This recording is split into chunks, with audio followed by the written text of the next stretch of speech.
নমস্কার বন্ধুরা, সুনিতার হেসেলে সবাইকে স্বাগত। আমার আজকের রেসিপি কাঁচকলার কোপ্তা কারি। এটি সম্পূর্ণ নিরামিষ রান্না। ভাত, রুটি, লুচি, পরোটা, পোলাও যে কোনো কিছুর সাথে ভালো যায়। বাচ্চা থেকে বড় সকলেই ভীষণই পছন্দ করবে।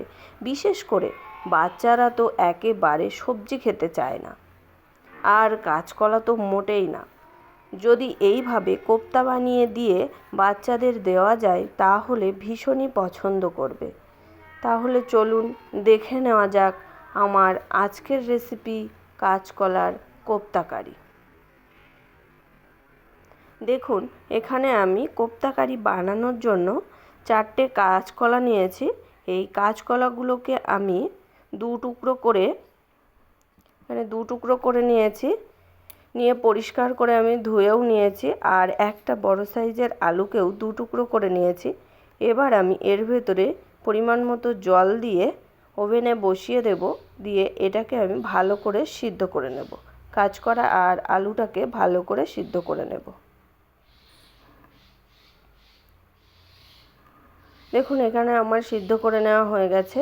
এবার আমি একটি পাত্রে নামিয়ে নিয়েছি। এইভাবে আমি কাঁচকলার খোসাগুলোকে ছাড়িয়ে নেব। কাঁচকলা আলুর খোসা আমার ছাড়িয়ে নেওয়া হয়ে গেছে। এবার আমি এর ভেতরে কিছু মশলা দেব। স্বাদ মতো লবণ দেব, হলুদ গুঁড়ো দেব, লঙ্কার গুঁড়ো দেব, জিরে গুঁড়ো, ধনে গুঁড়ো। এবার দিয়ে দেব একটু আদা বাটা, আর একটু গরম মশলাকে আমি থেতো করে নিয়েছিলাম সেটা দিয়ে দেব। কিছুটা পরিমাণ কিশমিশকে আমি ছোট ছোট টুকরো করে নিয়েছিলাম সেটা দেব। আর কয়েকটা কাজু বাদামকেও ছোট টুকরো করে নিয়েছিলাম সেটা দেব। এবার দিয়ে দেব স্বাদ অনুযায়ী চিনি। আমি এখানে 2 চামচ ছানা ব্যবহার করব। ছানাটা আপনারা চাইলে দিতেও পারেন, নাও পারেন। এবার এইগুলোকে আমি খুব ভালো করে মাখিয়ে নেব। দেখুন, আমার এখানে খুব ভালো করে মাখিয়ে নেওয়া হয়ে গেছে।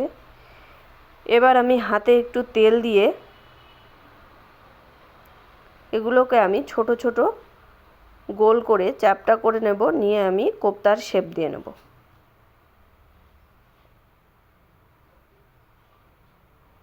দেখুন, আমার এখানে সবগুলোই কোপ্তার শেপ দিয়ে নেওয়া হয়ে গেছে।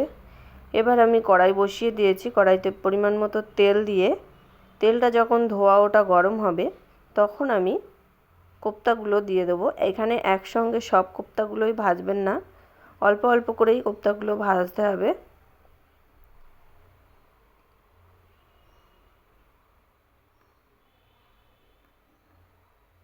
এবার আমি কোপ্তাগুলোকে একটু উল্টে পাল্টে লাল লাল করে ভেজে নেব।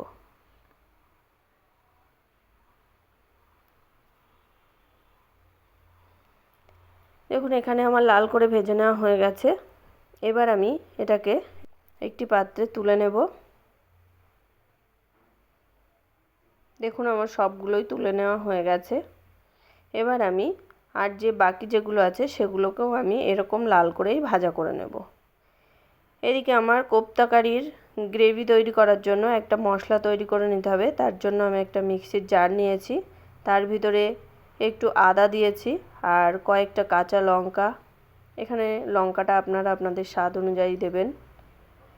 1 চামচ চালমগজ দিয়েছি, কয়েকটা কাজু বাদাম আর 2 চামচ পোস্ত দিয়েছি। এটাকে আমি একটা মিহি পেস্ট তৈরি করে নেব। দেখুন, আমার মিহি পেস্ট তৈরি করে নেওয়া হয়ে গেছে। এদিকে আমার কোপ্তাগুলোও সব ভেজে নেওয়া হয়ে গেছে। এবার আমি ওই তেলের মধ্যেই ফোড়নটা ভেজে নেব। তার জন্য 2টো শুকনো লঙ্কা, 2টো তেজপাতা, একটু জিরে ফোড়ন দেব আর গোটা গরম মশলা। ফোড়নটা দিয়ে যখন একটু মিষ্টি গন্ধ বেরোবে তখন আমি তেলের উপরে একটু হলুদ গুঁড়ো দিয়ে দেব আর একটু কাশ্মীরি লঙ্কার গুঁড়ো দেব। এটা দিলে কি হয়, তরকারির কালারটা খুব ভালো আসে। এবার আমি বেটে রাখা মশলাটা দিয়ে দেব।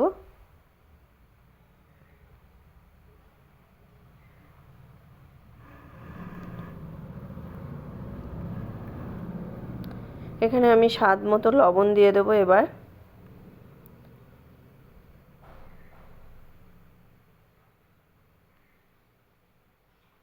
এখানে বারে বারে নাড়তে হবে, কেননা কাজু বাদাম চালমগজ দেওয়া আছে, তার জন্য তলায় লেগে যেতে পারে। এখানে আমি মিক্সির বাটি ধোয়া একটু জল দিয়ে দিয়েছি, দিয়ে এই মশলাটাকে আমি ভালো করে কষিয়ে নেব তেল ছাড়া পর্যন্ত। যেমন মশলাটা আমার মোটামুটি কষিয়ে নেওয়া হয়ে গেছে। এবার আমি উপর থেকে কয়েকটা চেরা কাঁচা লঙ্কা দিয়ে দিয়েছি। কাঁচা লঙ্কাটা দিয়েও আমি বেশ কিছুক্ষণ কষিয়ে নিয়েছি। নেওয়ার পরে এখানে আমি স্বাদ মতো চিনি দিয়েছি, যেহেতু নিরামিষ রান্না একটু চিনি তো দিতেই হবে। এবার আমি এখানে পরিমাণ মতো জল দিয়ে দেব।